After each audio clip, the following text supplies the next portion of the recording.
Saudara, demo menolak tunjangan fantastis anggota DPR pecah. Wakil Ketua DPR Sufmi Dasko Ahmad menjawab polemik ini dan bilang tunjangan rumah DPR sebesar 50 juta rupiah hanya sampai Oktober 2025.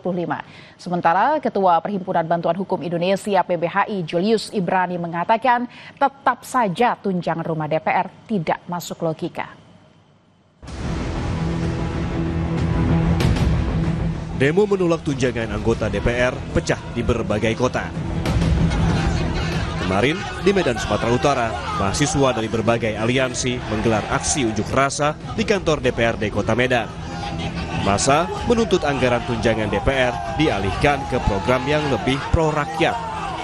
Tuntutan rakyat yang pertama adalah menghapus tunjangan mewah dari DPR. Kedua, gaji DPR proporsional dengan UMK dan UMP. Itu sudah jelas, teman-teman. Yang ketiga adalah pengesahan RUU perampasan aset dan juga RUU anti korupsi yang sampai sekarang belum mereka sahkan, di mana mereka malah mengesahkan, teman-teman, undang-undang yang tidak ada hubungannya dengan masyarakat, teman-teman. Betul. Selanjutnya ada transparansi hasil audit BPK dan KPK. Sebelumnya, di Jakarta, demo digelar di gedung DPR RI Senayan pada 25 Agustus. Demo merembet ke sejumlah kawasan di sekitar Senayan, bahkan sempat ricuh hingga polisi menembakkan gas air mata. Pecahnya demo di berbagai kota menjadi gambaran betapa kecewanya rakyat kepada negara. Di saat ekonomi tidak baik-baik saja, PHK di mana-mana, dan biaya hidup yang tinggi, wakil rakyat justru mendapat begitu banyak tunjangan. Mulai dari tunjangan listrik dan telepon hingga 7 juta, tunjangan beras hingga tunjangan perumahan yang tembus 50 juta per bulannya. Tapi soal ini DPR punya alasan. Mendapatkan tunjangan perumahan setiap bulannya 50 juta dari bulan Oktober 2024 sampai dengan bulan Oktober 2025, yang mana uang tersebut akan dipakai untuk kontrak rumah selama masa jabatan anggota DPR 5 tahun, yaitu selama 2024 dan sampai dengan 2029. Jadi setelah Oktober 2025, setelah bulan Oktober 2025, anggota DPR itu tidak akan mendapatkan tunjangan kontrak rumah lagi. Ketua Perhimpunan Bantuan Hukum Indonesia, Julius Ibrani, yang kami cuplik dari program Sapa Indonesia Pagi, punya pendapat. Ia bilang tunjangan rumah DPR yang fantastis tidak masuk logika. Persoalan angka itu menjadi sensitif karena dia sebetulnya dalam konteks Undang-Undang Keuangan Negara nomor 17 tahun 2003 pasal 3 ayat 1, dia menegaskan bahwa setiap proses dan hasilnya dia harus menciptakan rasa keadilan. Itu penting, ini tegas sekali jawabannya, dengan memperhatikan rasa keadilan dan kepatutan. Kalau memang rumah Kalibata dan Ulu Jami belum layak renovasi, kalau memang mau ada tunjangan, maka rumah-rumah itu dijual untuk mengganti tunjangan itu agar tidak di Ciputat tapi lebih dekat lagi, kan itu ya. Wacana ini tidak ada.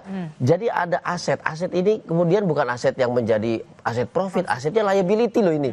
Ada perawatan, ada security segala macam, ini liability. Kemudian untuk merespon liability ini dalam konteks keuangan, dia menciptakan liability lain berupa expenses, pengeluaran. Ini yang nggak masuk logika.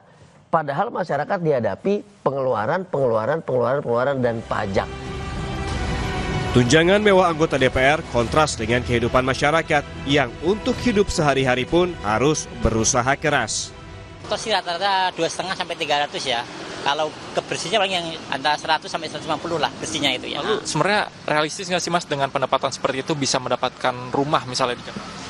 Jauh dari harapan, kalau dengan pendapatan segitu sangat jauh. Kita nggak bisa dipastikan Pak.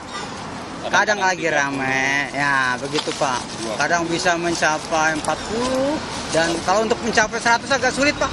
Sulit itu per hari tuh. Iya, ya kita ya terlalu miris ya kalau bagi kita ya. Karena untuk biaya sebegitu kita yang nyari tiap hari aja tuh sulit, untuk mencapai 100.000 aja sulit. Sedangkan dia per bulan 50 juta. Nah, Lalu, apakah penolakan masyarakat atas gaji fantastis DPR bisa mengetuk nurani pemerintah dan wakil rakyat? Tim Liputan, Kompas TV.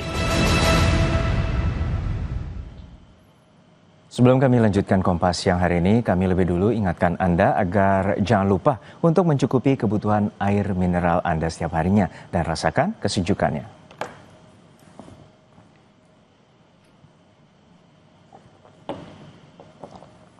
Dan saudara, Kompas Siang masih akan segera kembali dengan sejumlah informasi lainnya, diantaranya kritik terhadap berbagai tunjangan anggota DPR yang fantastis terus berlanjut. DPR dinilai tidak berempati dengan kondisi ekonomi bangsa.